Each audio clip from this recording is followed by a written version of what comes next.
عن زملائنا المهندسين النقابيين او اللي لسه ان شاء الله هينضموا للنقابه، دايما الباب مفتوح هنا في النقابه لكل الشعبه ان هي تيجي تنضم، وده هيبقى قوه وهيخلينا لينا شكل وصوره ان شاء الله باذن الله قويه. مبسوط طبعا بفكره الرابطه، لكن انا حابب بس اوضح نقطتين. الرابطه هو تجمع لينا كلنا مع بعض بنتناقش فيه، لكنه طبعا الرابطه هتبقى ملزمه لينا احنا داخليا كميثاق شرف، وده مهم جدا ما بيننا لان ما كانش موجود قبل كده، لكن هيبقى مهم المرحله الجايه بجانب دور شعبه الديكور في النقابه كشعبه، لان النقابه هي اللي بتمثلنا وهي القانون عشان يكون ملزم على الجهات المنتجه.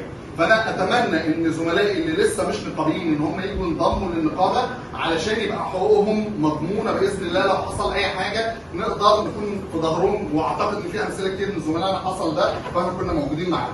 طبعا ان شاء الله دلوقتي استاذ مصعب هينزل وهيقعد معانا نتكلم وهنعرف دلوقتي النقط اللي احنا اتفقنا عليها، وان شاء الله بعديها هيتبع على ورق النقابه وهيتختم وهيترفع على الموقع الالكتروني ونقدر نشيره بعد كده من خلاله. انا بشكركم جدا، شكرا.